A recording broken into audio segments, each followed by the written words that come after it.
We should make a movie about Felicia because I feel as if her influence on not only the Portland community but the music community within the West Coast and her influence within social justice and how she's become really a huge part of people who are differently abled and anti-oppression and all that has been absolutely riveting.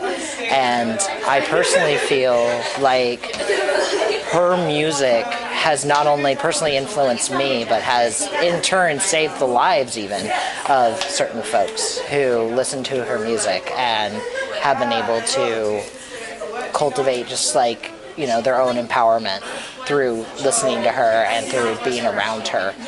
As well as I think she's one of, you know, if it was up to me, Fee would be on the radio right now, not some of the stuff that you hear today. And that her music is just absolutely phenomenal, and I feel it's not as noted as it should be within mainstream culture, because she's amazing. She's got the influences of PJ Harvey, she's got the influences of Patti Smith, she's got these influences of punk rock meets feminist meets, you know, absolutely, you know, Dancy Bear extravaganza. I don't know. She gives so much. So. Great.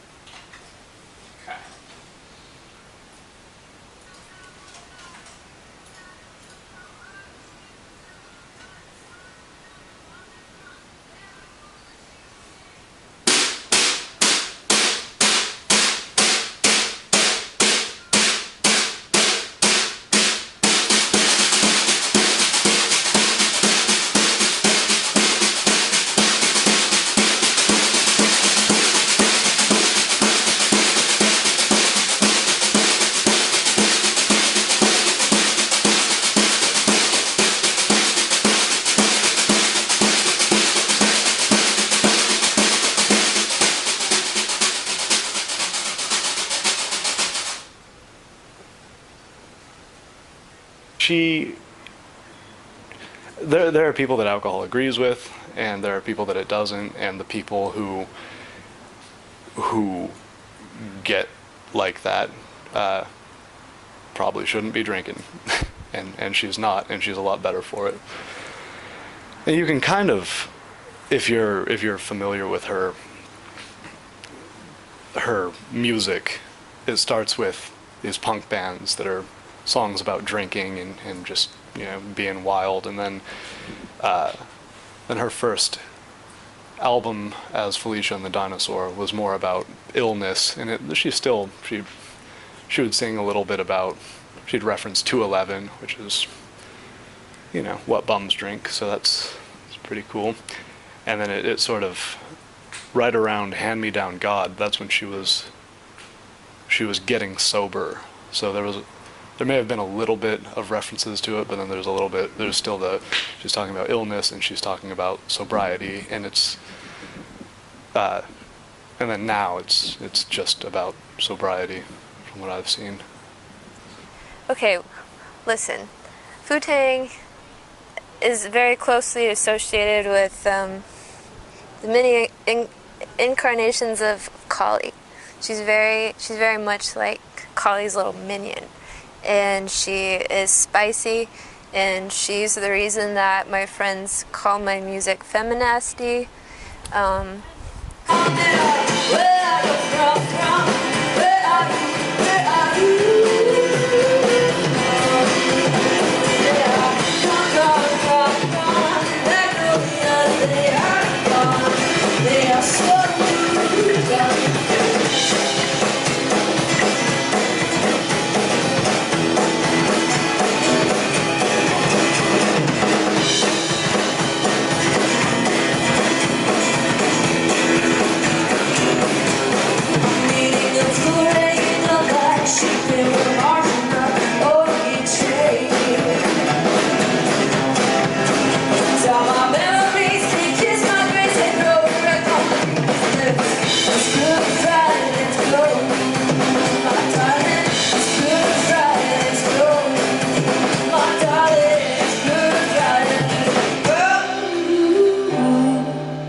to see more about Fu-Tang and how wily and odd she is, then you should contribute to our IndieGogo. We're collecting funds to make this documentary happen. And so check out all of the perks of donating. I'll be donating some very personal things. I will be donating things like, you know, give me 3 of your favorite songs and I'll cover one, record it to you, and send it to you. It's rare that you'll find music or songwriters that can write songs that are strong regardless of the arrangement, I guess. I will fight, that's what I'll do. Like the light that greets the morning moon, I will stand tall, although my spine singled with pride. My pride.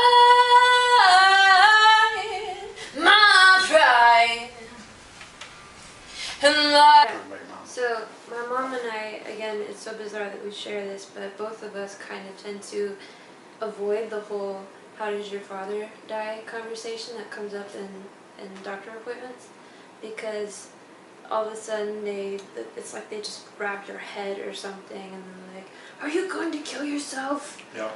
You know, and it's impossible. Like, if I tell a doctor, History of suicide. yeah, they want to pump you full of medications, and I'm so resistant to taking medications in the first place.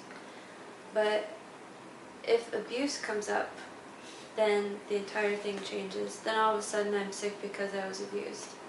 You know, that's why I was so resilient to like a fibromyalgia diagnosis my entire life. You know, besides the fact that I had some quack doctor when I was 14 tell me I had fibromyalgia and that all girls got it and that I would grow out of it.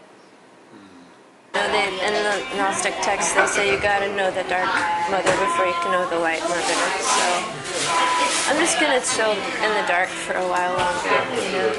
But it all makes sense to me. When I was little, I had a relationship with this woman that I always called the Red Lady. She was always red to me, and she gave me comfort, and she talked to me when things were chaotic, and she became a really close friend. And she went away for a while, and she came back to me during a psychosis, you know, psychosis. And I think I was about 16 or 17, and I lost myself. Like, I ran away from home. I started doing horribly in school and all of this stuff. And my mom, Fu-Tang is someone that I am when I get scared and I need to toughen up. And she's someone that I can turn to when I need to let my madness out and not feel like the shame or stigma of mental health. Like, Fu-Tang can say whatever the fuck she wants, and I love her. So George is filming some pretty personal things, and you'll really get an inside look at what it's like to be a queer disabled woman living in Portland. You know, I want to share my story with the world because I feel like somewhere along the lines it's going to be relevant and helpful to somebody else who's been in similar shoes. And my mom used to always say, if you stay home sick, then you can't have band practice. So when I would stay home sick, I would just get around that and stay at home and write albums. So after many years, I put this compilation of songs together called Sick Days, and those are the sick days I stayed home from school. And yeah, so I've kind of always had this personal motto. It's kind of stupid, but I think it works for me in my existence. But you know, when life gives you lemons, you make albums. And for me,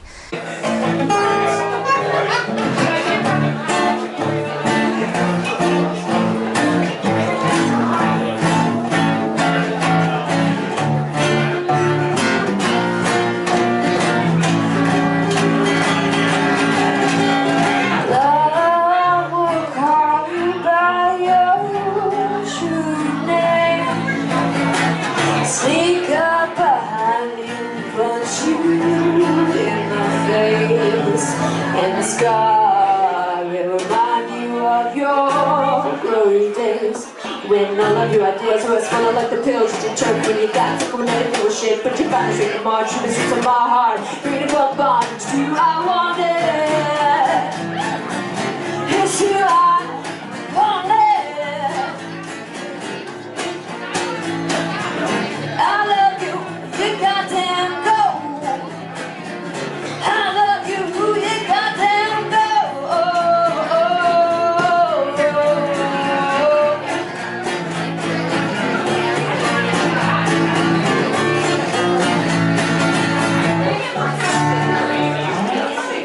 Yeah.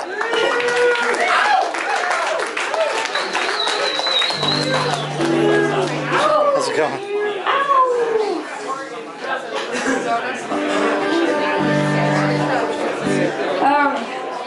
Right now we're working on a new album called Prehistoric. Instead of prehistoric, it's prehistoric. And I just couldn't tell you because it's girlfriend. I don't know how. Anyway, June 13th, Friday 13th, we're putting out a new album. Am I laughing hard? Are my words real? Am I making sense? Am I real?